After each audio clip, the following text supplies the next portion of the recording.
முதல்ல டிஎன்பிஎஸ்சி படிக்க வர பிகினர்ஸ் ஃப்ரெஷர்ஸ் வந்து எந்த மாதிரி நான் படிக்க ஸ்டார்ட் பண்ணுறது அப்படின்னு தெரியல அப்படின்னு சொல்கிறாங்க. ஸோ புதுசாக படிக்க ஆரம்பிக்கிறவங்க எங்கேருந்து படிக்க ஆரம்பிக்கணும், எதை படிக்கணும் அப்படின்றத சொல்லுங்கள். ஸோ புதுசாக படிக்க ஸ்டார்ட் பண்ணுறவங்க இப்போ ஆக்சுவலி நோட்டிஃபிகேஷன் வரப்போது அடுத்த பிளானர் விட்டுக்கிறாங்க. ஸோ நிறையா வந்து காலேஜ் முடிச்சிருப்பாங்க, அவங்க உள்ளே வருவீங்க.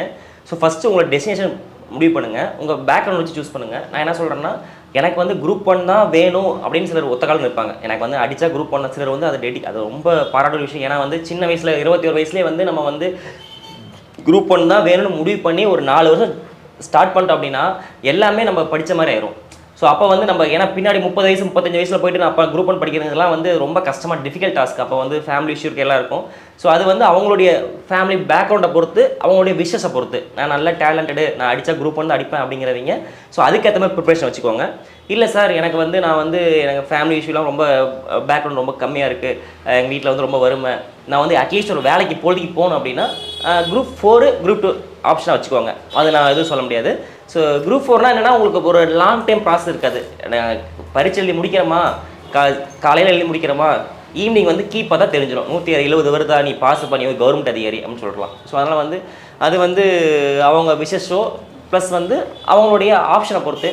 இல்லை குரூப் 4 தான் படிக்கணும் நான் உள்ளே வரங்கிற பட்சத்தில் வந்து தமிழை தண்ணி தரவா படிங்க. எங்கள் சார் சொல்கிற மாதிரி வந்து நீங்கள் குரூப் 4 தான் வேலை வேணும்னு முடிவு பண்ணிட்டீங்கன்னா தண்ணி தரவா இருக்கும் அப்படின்னா 99 மார்க் நான் குறையாமல் எடுப்பேங்கிற பட்சத்தில் படிங்க. அப்படி படித்தா மட்டும்தான் குரூப் 4ல் நல்ல, அதாவது எல்லாரும் வேலைக்கு போகிறது ஒரு மேட்டர் கிடையாது. நல்ல டிபார்ட்மெண்ட் இருக்கிறோமா, ஏதோ ஒரு டிபார்ட்மெண்ட்டில் ரொம்ப பார்டரில் நம்ம உட்காந்துட்டு இருக்கிறதுக்கு கொஞ்சம் ஒரு, அதாவது நல்ல டிபார்ட்மெண்ட்டுக்கும் சுமாரான டிபார்ட்மெண்ட்டுக்கும் ஒரு பெருசாக இருக்காது. அதாவது வேலை ஃபஸ்ட்டு உள்ளே போகணும்னு நினைப்போம். உள்ளே போட்டு ஐயோ நம்ம படிக்க முடியலையே நினைப்போம். அதனால் வந்து ப்ரிப்ரேஷன் வரும்போதே வந்து நான் 180+ அப்படின்னு சொல்லிட்டு பிளான் பண்ணி வந்தீங்கன்னா அட்லீஸ்ட் ஒரு போஸ்டேஜ் வாங்க முடியும். அதுக்காக சொல்லணும், வேறு சொல்லலை. அப்படிங்கிறப்ப தமிழை வந்து தண்ணி தரவாக படிச்சிருங்க. அதாவது சிறப்பு தமிழே விட்டுறாதீங்க, எதையும் விட்டுறாதீங்க. லைன் பை லைன் போட்டு சிலபஸை வச்சு, அதாவது அதுக்குன்னு பிளாங்காக கண்ணை மூடிட்டு படிக்காதீங்க, சரிங்களா? அதாவது என்ன சொல்கிறது, கொஸ்டின் பேப்பர் எடுத்து வச்சுக்கோங்க. தமிழ் இப்போ 2022 குரூப் 4 குரூப் 2, 2024 குரூப் 4 குரூப் 2 அந்த கொஸ்டின் எடுத்து வச்சு இதெல்லாம் எந்தெந்த ஏரியாஸில் கேட்டிருக்காங்க, இது சிறப்பு தமிழா, சிறப்பு தமிழ் எத்தனை கொஸ்டின், சிறப்பு தமிழ் 5 கொஸ்டின் வருதா, அப்போ சிறப்பு தமிழ் படிக்கணும். சிறப்பு தமிழ் 11th வருதா 12th இருக்கா, ஸோ அதுலேருந்து வராங்க. ஸோ பிரித்தெல்லாம் ஃபஸ்ட்லாம் மொக்கையாக இருந்தாங்க, இப்போலாம் வந்து ஏதோ 3 சீரீஸ் வச்சு கேட்குறாங்க. ஸோ அது மாதிரிலாம் வந்து இருக்கிற பட்சத்தில் கொஞ்சம் கொஸ்டின் ஒரு அனலைஸ் பண்ணி தமிழை நல்லா ஸ்ட்ராங் ஆகிட்டு அதுக்கப்புறம் மேக்ஸு, அதுக்கப்புறம் ஜிஎஸ் வாங்க. ஸோ குரூப் 4 தான் என் இலக்கு அப்படிங்கிறவங்களுக்கு இது இல்லை, எனக்கு வந்து குரூப் 2 தான் இலக்கு, எனக்கு குரூப் 4 வேண்டாம், எனக்கு கிடைச்சாலும் வேண்டாம், என்ன அதுக்கு ஒரு பெருசாக டிஃப்ரென்ஸ் கிடையாது, நான் குரூப் 2 போயிடுறேன், எனக்கு ஃபேமிலிலாம் சப்போர்ட் பயங்கரமாக இருக்குது அப்படிங்கிற பட்சத்தில் வந்து கொஞ்சம் மெயின்ஸ் ரிலேட்டாக படிங்க. ஏன்னா வந்து ப்ரிலிமினரிக்குன்னு சும்மா ஒன் வேடாக படிச்சுட்டு போயிட்டு அங்கே போய் நீங்கள் சஃபர் ஆகிறதுக்கு குரூப் 2 தான் பிளான் முடிவாயிட்டீங்க அப்படிங்கிற பட்சத்தில் கொஞ்சம் மெயின்ஸ் ரிலேட்டாக படிச்சிங்கன்னா உங்களுக்கு ப்ரிலிமினரிக்கு யூஸ் ஆகும், மெயின்ஸ்க்கு யூஸ் ஆகும். ஸோ அது உங்களுடைய விசேஷம். குரூப் 1 அப்படின்னா வேறு ட்ராக்கு, 200 மார்க் உட்காந்து நீங்கள் பாட்டுக்கு படிக்கலாம், ஜாலியாக படிச்சுட்டு நிறையா கரண்ட் அஃபேர்ஸு, நிறையா நியூஸ் பேப்பர்ஸு, நிறைய அப்டேட்ஸு, ஸோ இதெல்லாம் நீங்கள் ப்ரிப்பேர் பண்ணிங்கன்னா அது வந்து அது அவங்களோட விஷஸ் பொறுத்து மாறிக்கும். நிறைய பேர் வந்து தமிழ் ஓல்டு புக்கும் படிக்கணுமா, புது புக் மட்டும் படித்தா போதுமா அப்படிலாம் கேட்குறாங்க. அதுக்கு என்ன பதில்? தமிழ் கண்டிப்பாக வந்து முன்னாடி எப்படின்னு தெரில, இப்போலாம் வந்து பழைய புக்கில் வந்து கண்டிப்பாக வருது. குரூப் 2 தான் ப்ரிப்பேர் பண்ணுறேன் அப்படிங்கிற பட்சத்தில் நீங்கள் புது புக் படித்தா கூட போதும் பெருசாக வந்து. ஏன்னா 85 86 எடுத்து ஜிஎஸ்ல கொஞ்சம் நல்லா இருந்தீங்க, மேக்ஸ்லாம் போட்டிங்கன்னா ஒரு 150 + கட் ஆஃப்லாம் உங்களுக்கு போயிடலாம். இல்லை எனக்கு குரூப் 4 வேணுங்கிற பட்சத்தில் கண்டிப்பாக சிறப்பு தமிழ் முதற்கொண்டு நீங்கள் படிக்கணும். சிறப்பு தமிழ் முதற்கொண்டு கொஸ்டின் பேப்பர் அனலைஸ் பண்ணி நீங்கள் படிச்சிங்கன்னா சிலபஸைஸ் படிங்க. நீங்கள் ஃபுல்லாக சிறப்பு தமிழ்லாம் சிலபஸ் இல்லாததெல்லாம் படிச்சுட்டு இருக்காதிங்க. அந்த இலக்கணமா, இலக்கியமா, இல்லை அது அறிஞர்கள் பற்றியா, அதெல்லாம் எந்தெந்த நேமிங் அதில் இருக்கோ அந்த நேமிங் சில அகாடமிஸ்லாம் வந்து புக்ஸே வந்து கரெக்டாக சிலபஸ் வைஸ் கட் பண்ணி போட்டிருப்பாங்க. ஸோ அப்படி வாங்க முடியலனா கூட நீங்கள் வந்து ஸ்கூல் புக்ஸை வச்சே நீங்கள் அதை எடுத்து கரெக்டாக அண்டர்லைன் பண்ணி இதெல்லாம் சிலபஸில் இருக்குது, இதெல்லாம் இல்லைன்னு சொல்லி அடிச்சு விட்டு ஸ்ட்ரைக் அவுட் பண்ணுறது, இல்லாத அடிச்சு விட்ருங்க, கண்ணிலே படாத மாதிரி அடிச்சு விட்டு கிழிச்சு கூட போட்டுருங்க, தூக்கி போட்டுருங்க, அந்த அளவுக்கு கூட பண்ணிவிட்டு அதை மட்டும் படிங்க. வேறு எதுவும் பெருசாக இது பண்ண தேவையில்லை. ஓகே, நிறைய பேர் வந்து ப்ரீவியஸ் இயர் கொஸ்டின் பேப்பர்ஸ் வந்து நம்ம அனலைஸ் பண்ணணுமா, அது எந்த அளவுக்கு முக்கியம் அப்படின்னு கேட்குறாங்க. அதாவது ப்ரீவியஸ் இயர் கொஸ்டின் பொறுத்த வரைக்கும் ரொம்ப வந்து, அதாவது நீங்கள் என்ன தான் அதாங்க டிஎன்பிஎஸ்சியை பாஸ் பண்ணுறது எல்லாருமே படிப்பானுங்க. எல்லாருமே விச் மீன்ஸ் என்னன்னா 24 லட்சம் பேர் படிக்கிறாங்க, 22ங்கிறாங்க, 20 14 10, ஸோ அது மாதிரி வந்து இத்தனை லட்சம் பேர் படிப்பாங்க. அது எல்லாருமே படிக்கிறதுனா கண்ணை மூடிட்டு புக்கு சொல்லி படிக்கிறது ஒரு மேட்டர் கிடையாது. ஸோ நம்ம வந்து அதில் இண்டிவிஜுவலிட்டி காட்டணும், நம்ம 5000 வரணும் அப்படின்னா நீங்கள் குட்டியாக ஸ்மார்ட் ஒர்க் பண்ணி தான் ஆகணும். ஸோ தெரிஞ்ச கொஸ்டினை நீங்கள் தப்பு இல்லாமல் போகிறது ஒரு டாஸ்க்கு, தெரியாத கொஸ்டின் எப்படா நம்ம கரெக்டாக போடுறது அப்படிங்கிறது ஒரு பெரிய அந்த ஒரு வித்தைகள்லாம் வந்து நிறைய வந்து இந்த ப்ரீவியஸ் கொஸ்டின் பார்க்குறப்ப தெரியும் உங்களுக்கு. ஸோ எல்லாருமே 150 கொஸ்டின் வந்து குரூப் 1 எடுக்கிறோம் அப்படின்னா 110 கொஸ்டின் 150 கொஸ்டின் தெரியுங்கிற எல்லாரும் போட்டுருவாங்க.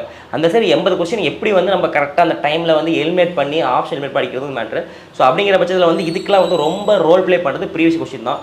ப்ரீவியஸ் கொஸ்டின் நான் என்ன சொல்கிறேன்னா வந்து நீங்கள் ஜஸ்ட் ஒரு அகாடமிஸ் வர வச்சு அகாடமிஸில் வந்து ஒரு புக்காக போட்டு கொடுக்குறாங்க, நீங்கள் அதை வச்சு அது எந்த அளவுக்கு சூட்டபிள்னு தெரில, நீங்கள் நெட்லேயே டவுன்லோட் பண்ணுங்கள், கொஸ்டின் வர எடுங்க, பிடிஎஃபாக எடுங்க, இதுமாதிரி டிஎன்பிசி 10 ஆன்சர் போட்டு அவங்க மாடலில் அவங்க கொஸ்டின் 1வது கொஸ்டின் வந்து ஜிஎஸ்ல இப்படி இருக்குது 4 ஆப்ஷன் செட் பண்ணியிருக்கேன் அப்படின்னா அந்த கொஸ்டினே சுத்தமாக உங்களுக்கு தெரியல அப்படிங்கிற நீங்கள் ஆன் ஸ்பாட்டில் டிஎன்பிசியில் உட்காந்துட்டு இருக்கீங்க, இப்போ ஆஃபீஸ் உள்ள வந்து இதில் எக்ஸாம் எல்லாம் உட்காந்துட்டு இருக்கீங்க, இப்போ எனக்கு அந்த டைமில் அந்த 4 கொஸ்டின் வந்துருச்சு, தெரியாத கொஸ்டின் நான் எப்படி ஆன்சர் பண்ணுவேன், இப்போ என் மைண்ட் எப்படி இருக்கும், ஏன் வந்து இந்த ஆப்ஷன் செட் பண்ணியிருக்காங்க அப்படின்னு ப்ரீவியஸாக வந்து நீங்கள் வந்து முன்னாடியே ப்ராக்டிஸ் அப்பயே வந்து இந்த அன்னோன் கொஸ்டின் ஆன்சர் பண்ணுற வித்தையை கற்றுக்கிட்டீங்க அப்படின்னா உங்களுக்கு வந்து கொஞ்சம் டிஃப்ரென்ஷியேட் பண்ணி காட்டலாம். 150 எடுக்கிறத 160 கொண்டு போகலாம் நம்ம மார்க்ஸ்.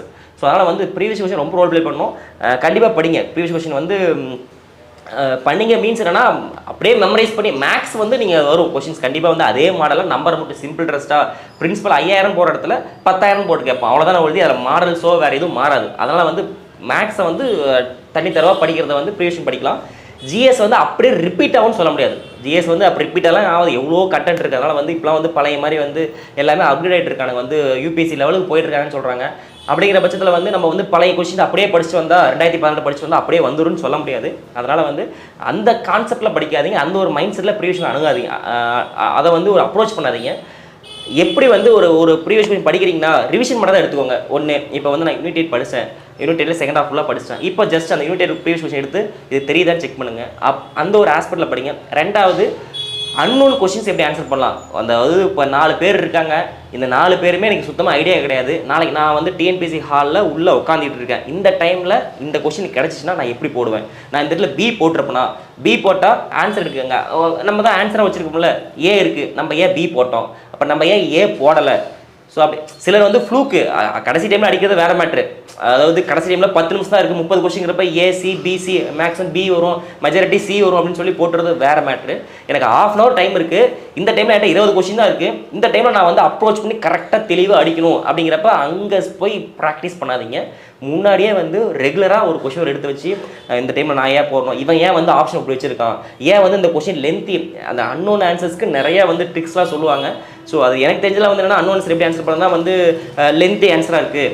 திருக்குறள்லாம் வந்து பார்த்தீங்கன்னா தமிழில் ஒரு வேர்டு கொடுத்துருப்பான், மேலே இங்கிலீஷ் ட்ரான்ஸ்லேஷனில் வந்து அந்த எக்ஸாக்ட் ஆன்சருக்கு பாக்ஸில் கொடுத்துருப்பான், ஒரு இதுக்கு காலம் போட்டு அதுக்குள்ளே ஒரு இன்னொன்று கொடுத்துருப்பான். அப்படின்னா ஏன் வந்து இதை மட்டும் இண்டிவிஜுவலிட்டியாக நம்ம காட்டுறாங்க, ஸோ அப்போ இது ஆப்ஷனாக இருக்குமோ, ஏன் வந்து இதுக்கு மட்டும் டாக்டர் பிஆர் அம்பேத்கர் டாக்டர் கொடுத்துருக்காங்க, மற்ற யாருக்குமே வந்து இனிஷியல் கொடுக்கல, ஒரு பட்டம் கொடுக்கல, ஏன் வந்து லென்த்தியாக இருக்குது, அது மாதிரி வந்து குட்டி குட்டியாக வந்து ஏன் வந்து நெகட்டிவ் வேர்டு இருக்குது இதில் இருக்குது அப்படிங்கிற மாதிரி அது இது மாதிரி ப்ராக்டிஸில் வந்து நீங்கள் ஜஸ்ட் புக்ஸை மெமரைஸ் பண்ணியோ மக்கப் பண்ணியோ இதெல்லாம் கிடைக்காது. ஸோ நிறையா டெஸ்ட் ப்ராக்டிஸ் பண்ணணும். ஸோ டெஸ்ட் ப்ராக்டிஸ் அகாடமிஸில் போடுறீங்க அப்படின்னு பட்சத்தில் வந்து அவங்க டிஎன்பிசியோட மைண்ட் செட்லேயே எடுப்பாங்களா அப்படின்னு சொல்ல முடியாது. ஏன்னா வந்து சில அகாடமிஸில் வந்து சில ஸ்டூடெண்ட் வச்சு எடுக்க வைப்பாங்க. ஸோ அப்படிங்கிறப்ப என்னன்னா வந்து உங்களால் வந்து அங்கே வந்து அவங்களுடைய கெப்பாசிட்டிலே டெஸ்ட் எழுதிட்டு போயிட்டு அங்கே டிஎன்பிசியோட மைண்ட் செட்டுக்கு வரப்போ நீங்கள் சஃபர் ஆகுவீங்க. ஸோ அப்போ அதான் சொல்கிறல, நம்ம சக்ஸஸ்க்கும் ஃபெயிலருக்கும் அந்த 3 மார்க் 4 மார்க் தான் இருக்கும். அந்த 4 மார்க் வந்து நீங்கள் அங்கே போய் அந்த அன்னோன் கொஸ்டின்ஸ்க்கு ப்ராக்டிஸ் பண்ணாமல் முன்னாடி இருந்தே ப்ரீவியஸ் ஜிஎஸ்ஸாக கூட தமிழ் ஆகட்டும், ஸோ ப்ரீவியஸ் கொஸ்டின் எடுத்து வச்சுட்டு இது வந்து எனக்கு தெரிஞ்ச கொஸ்டின் சந்தோஷம், நான் தெரியுது ஓகே ஹாப்பியாக ஃபீல் பண்ணுங்கள், நான் படித்தேன் ரிவிஷன் பண்ணேன், எனக்கு நீங்கள் கொஸ்டின் பார்க்குறப்ப தெரியுது ஹாப்பியாக ஃபீல் பண்ணுங்கள். தெரியாத கொஸ்டின்ஸ் வந்து இந்த டைமில் வந்து நான் டிஎன்பிஎஸ்சி ஹாலில் இருந்தால் நான் எப்படி அப்ரோச் பண்ணியிருப்பேன், நான் ஏன் சி போட்டிருப்பேன், ஏன் நான் ஆன்சர் வந்து ஏ இருக்குது, ஏன் ஏ போடலை அப்படின்னு நீங்கள் உங்களே யோசிங்க.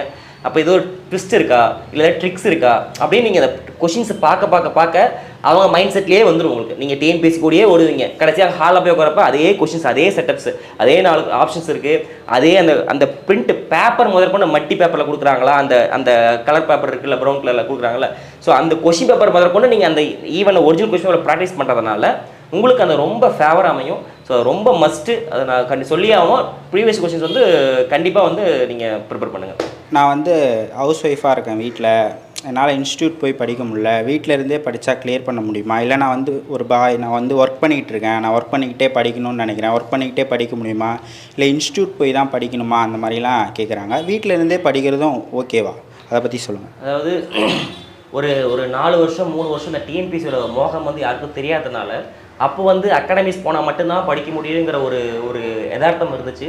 பட் இப்போ வந்து மூளைக்கு யூடியூப் சேனல்ஸ் இருக்குது, எங்கே பார்த்தாலும் சோர்ஸ் இருக்குது. ஸோ ஃப்ரீயாக எத்தனை டெலிகிராம் சேனல்ஸ் இருக்குது. ஸோ நிறைய பேர் வந்து எனக்கு தெரிஞ்சு இப்போ குரூப் 1 கிளியர் பண்ணுறவங்களே கூட ப்ரிலிமினரி வந்து வீட்டிலேருந்து படிச்சுட்டு மெயின்ஸ்க்கு வந்து டெஸ்ட் பேட்ச்க்காக தான் போகிறாங்க. அவங்களுக்கு ஃபுல் ஃப்ளெஜ்டாக போகிறதில்ல. அதனால் வந்து ஃபினான்ஷியலாக எங்கள் இஷ்யூ இருக்குது, எல்லாம் வேலைக்கு போயிட்டுருக்கு அப்படிங்கிற பட்சத்தில் 100% டெடிக்கேட்டடாக ஹார்ட் ஒர்க்கோட ஒரு ஸ்மார்ட் ஒர்க் பண்ணி இங்கே வீட்டில் படிச்சிங்கன்னா 100% பாஸ் பண்ண. பெருசாக வந்து 8 மணி நேரம் 10 மணி நேரம் படிக்க தேவையில்ல. ஒரு மினிமம் 4 மணி நேரம் 5 மணி நேரம் படித்தாலும் கரெக்டாக பிளான் பண்ணி காலையில் என்ன படிக்கணும், எது நமக்கு முக்கியமான சப்ஜெக்ட்ஸ், எது வீக் சப்ஜெக்ட்ஸ், எதில் நல்லா ரோல் ப்ளே பண்ணலாம், எதில் வந்து இதை ப்ரிப்பேர் பண்ணால் இந்த சப்ஜெக்டில் கண்டிப்பாக. இப்போ வந்து நீ எக்கனாமியில் வந்து ஃபஸ்ட்டு 3 படிக்கிறீங்க, ஆர்பிஐலேருந்து ஒரு கொஷின் வருதுன்னு தெரிஞ்சிருச்சு, ஃபினான்ஸ் கமிஷனில் ஒரு கொஷின் வரும் அப்படின்னு தெரிஞ்சு அதை விட்டு போகக்கூடாது. ஸோ அது மாதிரிங்கிறப்ப ஸோ அந்த மாதிரி சப்ஜெக்ட்ஸை வந்து கொஞ்சம் தெளிவாக, அதாவது சப்ஜெக்ட்ஸ் வைஸ் இல்லாமல் சிலபஸ் வைஸோ இல்லை அந்த யூனிட் வைஸோ நீங்கள் ப்ரிஃபர் பண்ணி கரெக்டாக பிளான் பண்ணி வீட்டிலேருந்தே படித்தாலும் கண்டிப்பாக பாஸ் பண்ணலாம். அகாடமிக்ஸ் போகிறது எதுக்கு அப்படின்னா, நான் ஃபுல் டைமாக நான் வீட்டில் படிக்கிறேன், எனக்கு சும்மா ஃப்ரீயாக தான் இருக்கேன், நான் வந்து ஒன்றும் பிரச்சனை இல்லை, எனக்கு வீட்டில் ஃபினான்ஷியலாக சப்போர்ட்ஸ் இருக்குது, இன்னொன்று வீட்டில் நிறையா வேலை வைக்கிறாங்க, என்னால் படிக்க முடியாது, ஒரு மிஞ்சி போனால் ஒரு ஃபீஸ் ஒரு 10,000 15,000 வாங்குறாங்க, நான் ஒரு பார்ட் டைம் பார்த்து கூட படிச்சு, நிறைய பேர் கேட்ரிங் சர்வீஸ் போவாங்க. ஸோ இப்படி பார்த்து கூட என்னால் படிக்க முடியுங்கிற பட்சத்தில் தாராளமாக அகாடமி போவாங்க. ஏன்னா வந்து ஒரு இண்டிவிஜுவல் கைடன்ஸ் வந்து இருந்துகிட்டே இருக்காது. இப்போ நான் இருக்கிறேன் அப்படின்னா நான் ஒரு சும்மா ஒரு இன்டர்வியூ பண்ணுவேன், அவ்வளோதான் போயிடுவேன். ஸோ அடிக்கடி டவுட்ஸ் வரும் உங்களுக்கு. ஸோ அப்போ வந்து யாராவது தேடுறது, நம்ம கைடன்ஸ் இல்லாமல் ஒரு பின்புலம் இல்லாமல் வந்து கொஞ்சம் கஷ்டமாக இருக்கும். அதுக்காக யூடியூப்ஸ் நிறையா இருக்குது. நான் அது கொஞ்சம் எனக்கு கஷ்டமாக இருக்குது, எனக்கு டேரெக்டாக வேணும், ஒரு கன்வர்ஷன் வேணும் அப்படிங்கிற பட்சத்தில் ஒரு நல்ல அகாடமியை பார்த்து, கம்மி ஃபீஸில், பெரிய அகாடமி லட்சங்கள்லாம் கொட்டாதீங்க, ஒரு டீசெண்டாக ஒரு சொல்லிக் கொடுக்குறாங்க பட்சத்தில் நீங்கள் அங்கே போகலாம்.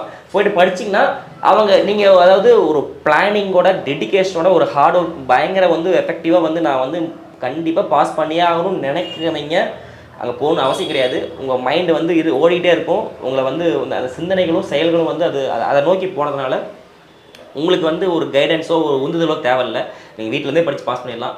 நான் வந்து ரொம்ப சோம்பேறிஸாக என்னை வந்து ஒருத்தர் புஷ் பண்ணிட்டே இருக்கணும், எனக்கு வந்து டெஸ்ட்டு வச்சுட்டே இருக்கணும், இந்த டெஸ்ட் இதை அடுத்ததை படி பிளான் பண்ண தெரியாது எனக்கு, வந்து கொஞ்சம் ஜாலியாக இருப்பேன். நான் என்னை வந்து ஒரு ரெஸ்ட்ரிக்ட் பண்ணி என்னை கண்ட்ரோல் பண்ணி ஒரு இடத்துல போய் விட்டால் தான் நான் படிப்பேங்கிற பட்சத்தில் நீங்கள் அகாடமி போங்க. கண்டிப்பாக வந்து அது வந்து உங்களுக்கு பலன் தரும் உங்களுக்கு.